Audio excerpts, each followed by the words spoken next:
৯ বছর আগে রিলিজ পাওয়া হিন্দি সিনেমা পিকু একেবারেই অন্যরকম একটা ফিল এবং গুড ভাইব নিয়ে এসেছিল সিনেমা প্রেমীদের মাঝে।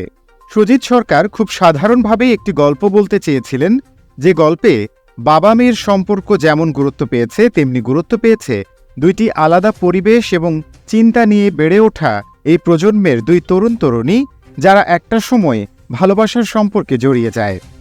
অমিতাভ বচ্চন, দীপিকা পাড়ুকোন এবং ইরফান খান থাকা সত্ত্বেও এই হিন্দি সিনেমায় ছিল না কোনো চাকচিক্য। ইরফান এবং দীপিকা স্ক্রিনে রানা এবং পিকু হয়ে এই গল্পে মিশে গিয়েছেন নিজ নিজ অভিনয় দক্ষতার গুণে।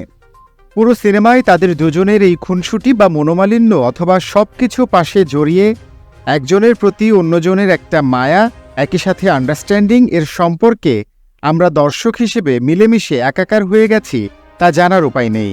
অমিতাভ বচ্চন নিজের সেরাটা দিয়েছেন, ছোট চরিত্রে মৌসুমী চ্যাটার্জিও অতুলনীয়, তবে দীপিকা এবং ইরফান মুগ্ধতা ছড়িয়েছেন পুরো সিনেমা জুড়েই।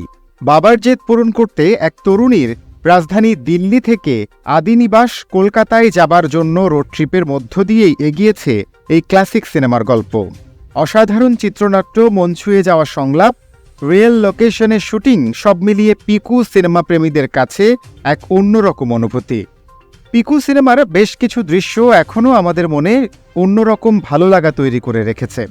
বিশেষ করে বেনারসের ঘাটের একটি রাত, রানাকে নিয়ে পিকুর কলকাতা শহর ঘুরে বেড়ানো এবং রানার বিদায় নেবার দৃশ্যটি কি ভোলা সম্ভব হবে বিনোদন প্রেমীদের?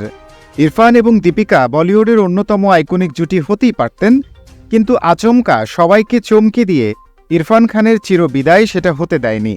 ইরফান খানের মতো একজন প্রতিভাবান অভিনেতা আমরা আর পাবো কিনা সেটা প্রশ্ন সাপেক্ষ। তাই হয়তো পিকু সিনেমা দীপিকা এবং ইরফানের ভক্তদের কাছে ভিন্ন মাত্রা যোগ করেছে। বিদায়ের চাপা কষ্ট নিয়ে শেষ হয়েছিল পিকু, এত বছর পরে এসেও সেই বিষণ্ণতা কি শেষ হয়েছে, একথা তোলা থাকলো দর্শকদের জন্য।